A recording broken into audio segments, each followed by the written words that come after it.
Buenas tardes, tengan cada uno de ustedes. Deseo con todo mi corazón que Dios bendiga su día, que Dios bendiga su vida, sus familias y que de nueva cuenta podamos dedicar unos 10 minutos para leer un texto bíblico y reflexionar en la palabra de Dios. El día de hoy, sábado 30 de abril del año 2022, estaremos leyendo el capítulo 3 del libro de Mateo, del Evangelio según San Mateo.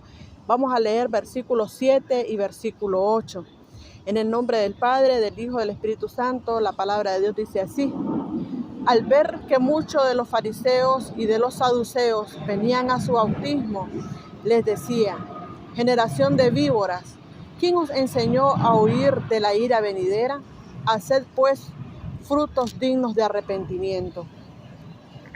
Estos versículos que hemos leído son parte de un trozo bíblico que está relacionado a la antesala de la llegada del Mesías. Juan el Bautista lo refiere como la llegada del reino y dice: arrepentíos y convertíos porque el reino de los cielos se ha acercado. Para quienes no lo sabían, Juan el Bautista es la misma persona que cuando María recibió la noticia fue a visitar a su prima Elizabeth. Y dice la Biblia en el libro de Lucas, lo que pasa que Mateo no lo relata, pero en el libro de Lucas el relato nos narra que María fue a visitar a su prima Elizabeth y el hijo que ella tenía dentro de su vientre saltó de alegría cuando escuchó la salutación de María. Ese niño que estaba en el vientre de Elizabeth es esta misma persona que ahora conocemos como Juan el Bautista. Juan el Bautista era un profeta muy reconocido y la gente lo respetaba. Dice la Biblia que él se fue como a internar al desierto, a los campos y a todas las personas que iba viendo, les iba anunciando que el reino de los cielos se ha acercado y que se arrepientan y todas las personas tenían mucha emoción de escuchar palabra porque históricamente estamos en un periodo intertestamentario, y entonces no se escuchaba palabra de Dios, no se escuchaba anuncios de buenas nuevas y de repente Juan el Bautista toma este reto y inicia este proceso de preparatoria del reconocimiento del Mesías. La verdad es que el pueblo hebreo tenía conocimiento por el Antiguo Testamento que estaba profetizada la llegada del Mesías. Y si nosotros nos preguntamos y nos ponemos a pensar de qué manera esta gente pudo tener tanto conocimiento del Antiguo Testamento. La Biblia fue enseñada de generación a generación, no tenían texto escrito como tenemos nosotros hoy en día. Ellos los padres le contaban a los hijos, como cuando de repente nosotros le contamos a nuestros hijos quiénes son nuestros abuelos, quiénes son nuestros tíos, quiénes son nuestros antepasados, qué pasó en ese barrio que vivimos ahora, qué era antes ahí, y comenzamos como a actualizarles su memoria histórica.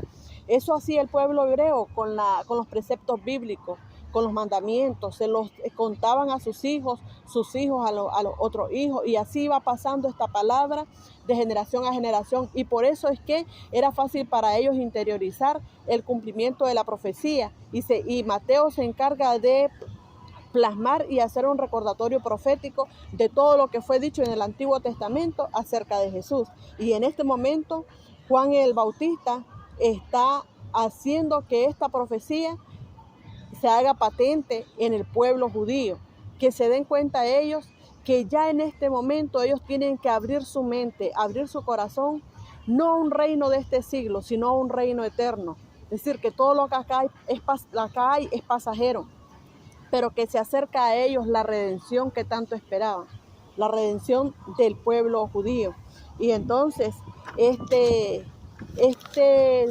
desafío que Juan el Bautista tomó, yo creo que debe contagiarnos a nosotros, porque si bien es cierto que la primera venida del Mesías ya se dio hace 2000 años o más, tenemos nosotros a la puerta, a la víspera, la segunda venida de Cristo.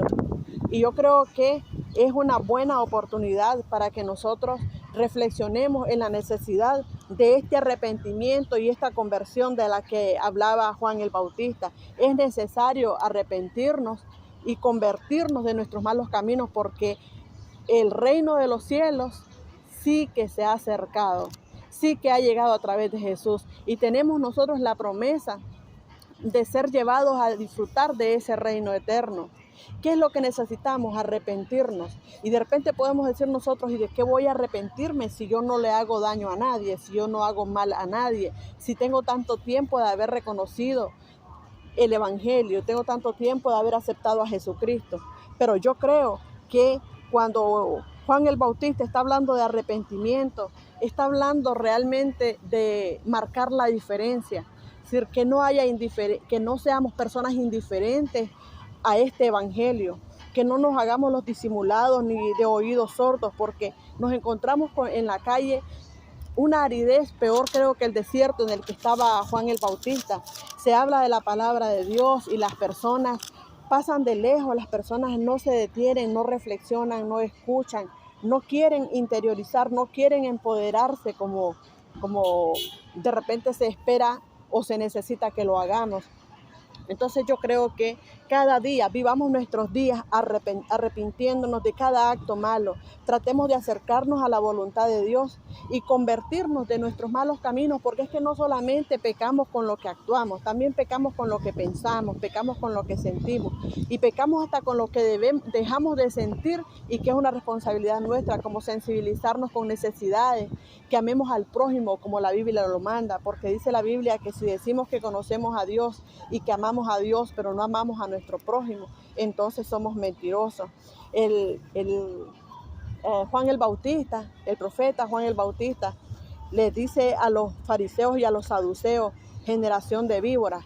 Y los fariseos eran representantes religiosos, y que no nos pase a nosotros ser representantes de una comunidad cristiana y que estemos viviendo en una actitud de sepulcros blanqueados, que por encima parecemos una cosa y por dentro somos otra. Yo creo que somos llamados a tener una actitud más genuina, más verdadera, más sincera, un corazón más transparente delante de la presencia de Dios.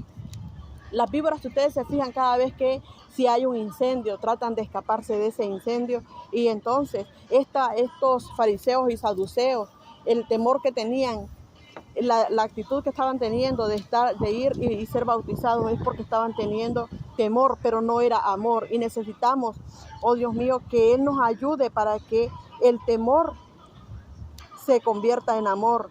Que temamos a Dios, pero que sea por amor, que nosotros cambiemos nuestra actitud, por amor a ese sacrificio que Él hizo antes que hacia nosotros, en favor nuestro. Es decir, Él nos amó primero, y lo menos que podemos nosotros es regresar amor, regresar una actitud de arrepentimiento, de conversión, de amor al prójimo, y que nosotros podamos accesar a ese reino eterno de manera genuina, con un corazón contrito y un corazón humillado. Ahí mismo en el versículo 8 les dice Él que en frutos dignos de arrepentimiento, porque en otro versículo va a decirle, va a ir y aprender lo que significa misericordia quiero y no sacrificio.